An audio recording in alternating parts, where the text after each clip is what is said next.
mintalah pada Tuhanmu ampunan untuk dirimu dan sorga untukmu. Wallahi wahai ibu, Allah ampunkan kamu, Allah masukkan kamu ke sorga, cukup untukku ridhomu yang kubutuhkan wahai ibu.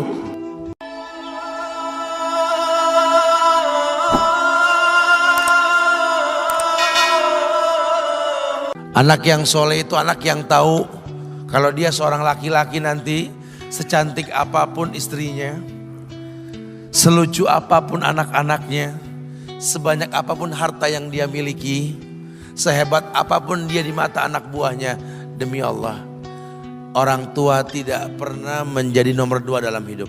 Ini banyak orang yang suka salah ini. Cuma gara-gara dunia orang tua panjang mata menanti kedatangan anak. Jangan. Ya. Jangan. Anak yang soleh tahu sekali. Sampai kapanpun ibumu, ayahmu. Sampai kapanpun. Dunia gak membuat dia lupa. Ada berkah keramat dunia hidup di atas muka bumi ini. Dia gak repot datang ke makam-makam para wali. Orang tua nomor 1 yang dia temui. Ini orang hebat. Ini banyak di antara kita makam-makam didatengin, di mana saja didatengin, ngalap berkah. Orang tua panjang mata, berlinang air mata menanti, mana anakku? Mana pohon yang pernah kutanam? Mana pohon yang pernah kurawat? Kudengar dia sudah mulai berbuah, ingin kurasakan buahnya. Berani mengeluarkan dana jutaan untuk hal-hal yang gak disyariatkan. Ini orang tua panjang mata. Rela gak rela orang tua kita akan mendengar dan melihat.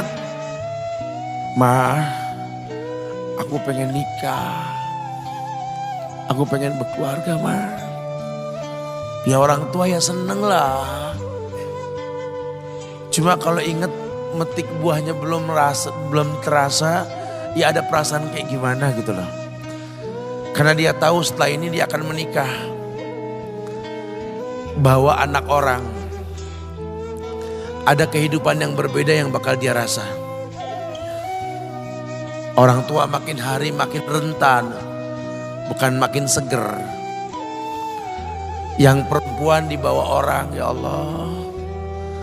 Baru kemarin perasaan mainin poni ini anak perempuan kita, betul. Baru kemarin mainin kepangan rambutnya, ya Allah. Ya Allah, baru kemarin perasaan saya titah dia, titah, ya Allah. Belajar jalan, bisa berlari bawa sesuatu, coret-coret tembok, aduh Masya Allah. Sekarang udah gede, dibawa orang, ya Allah, Masya Allah. Yang laki dekat sama mamahnya. Baru kemarin tangan mungilnya kita tuntun, kalau kelepas dia nangis, betul? Sekarang tangannya keker besar, tangan ibunya keriput, betul? Mau nangkep tangan anak pun sudah mulai susah. Nebawa anak orang datang dengan gagah, cium tangan, cipika-cipiki, udah. Ma, kita jalan dulu Ma ya. Udah Mama, udah. Digandeng tangan kekasihnya, dirangkul pundaknya. Ini anak laki ndak tahu ibunya kayak diiris-iris jantungnya. Dia lihat tangannya yang keriput, ya Allah. Udah berapa lama tangan ini nggak dibawa sama anak ini? Udah berapa lama tangan ini nggak digandeng sama anak saya?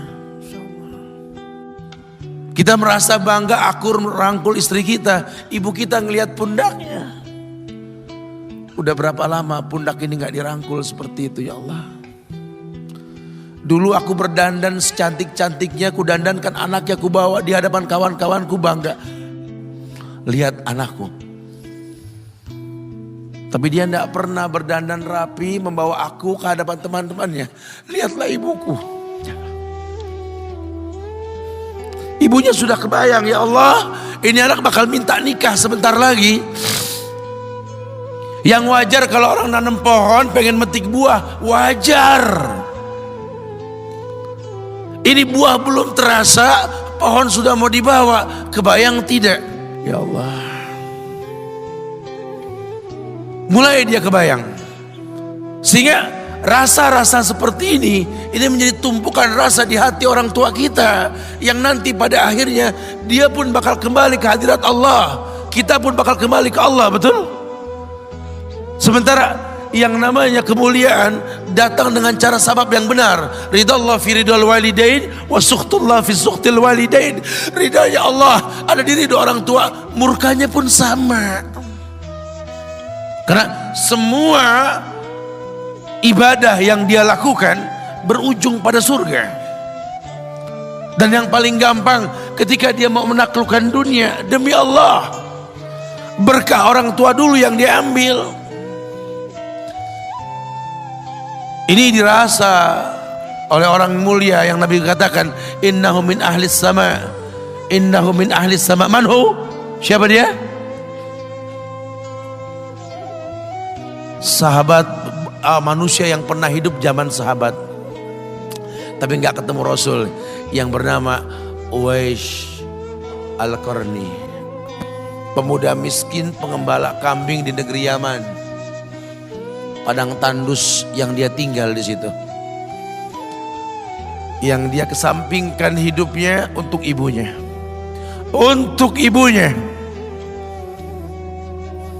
Tidaklah terucap kalimat satu yang ingin ibunya pengen, kecuali Uwais pasti akan melakukannya, apapun, dan ibunya cacat.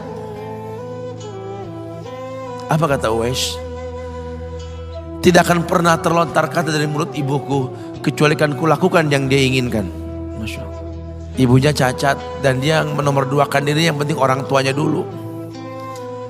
Hingga satu waktu ibunya berkata, wahai Uwais, ibu sudah tua. Andai kematian mendatangi ibu, ada beberapa keinginan yang ibu pengen merasakan keinginan tersebut. Mungkin enggak ya? Apa Bu? Katakan. Ibu pengen haji. Bengong Uwais, ya Allah Bu, ini Yaman, Hadramaut, yang sekarang saja pesawat itu bisa 3 jam menuju Saudi itu. 2 jam lebih lah menuju Saudi. Ini lebih jauh lagi, kebayang berapa ratus kilo, berapa ribu kilo gak tahu. Ya baiklah ibu. Kata Uwais, aku tidak pernah menolak permintaan ibuku. Tapi kali ini aku tidak bisa menjawab karena mikir gimana caranya ini. Apalagi dia seorang pemuda yang punya penyakit sopak.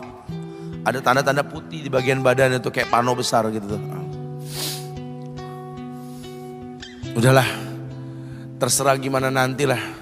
Yang penting ini nomor 1 dalam hidup ini. Dia beli seekor anak sapi. Digendong tiap hari itu sapi sama si Uwais menuju puncak gunung. Turun lagi, gendong ke atas, turun lagi tiap hari. Sampai orang bilang, Uwais gila no. Orang sapi dipiara, dia digendong. Tiap hari naik gunung yang tinggi. Sampai nggak berasa, dikatakan 8 bulan dia lakukan itu. Sehingga terbentuklah fisiknya yang bagus karena olahraga tiap hari bawa itu sapi. Dan sapi itu makin berat, dalam hikayat dikatakan sampai di atas 100 kilo itu sapi. Kemudian dia tetap gendong ke atas dan dia yakin, bismillah saya yakin. Sampailah bulan haji, ibu naik ke pundakku, digendong ibunya dari negeri Yaman. Subhanallah, gak ada yang gak mungkin lihat. Dibawa ibunya ke Mekah, bertawaf di Ka'bah, dunia menyaksikan. Bahkan hikayat mengatakan dia sempat bertanya kepada sahabat Abdullah bin Umar,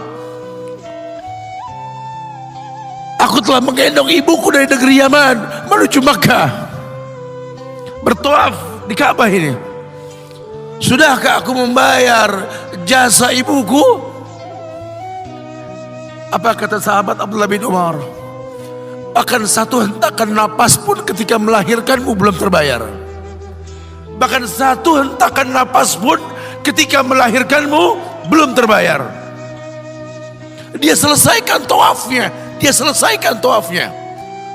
Selesai tawaf, dibawa ibunya ke makom Ibrahim untuk sholat 2 rakaat. Selesai sholat diangkat tangan, dia berdoa kepada Allah, ya Allah, ampunkanlah ibuku ya Allah, ampunkan ibuku ya Allah, masukkanlah dia ke sorgamu ya Allah, masukkan dia ke sorgamu ya Allah. Ibunya berbisik, Uwais, sudahlah, mintalah pada Tuhanmu ampunan untuk dirimu dan sorga untukmu.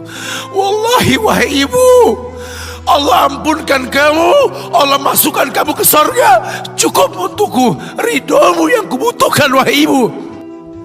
Lihat, manusia soleh, hasil doa Rabbi habli minas solihin. Lihat, makanya ketika Nabi mengatakan innahu min ahlis sama, ini manusia penghuni langit, Umar, Ali, temui Uwais.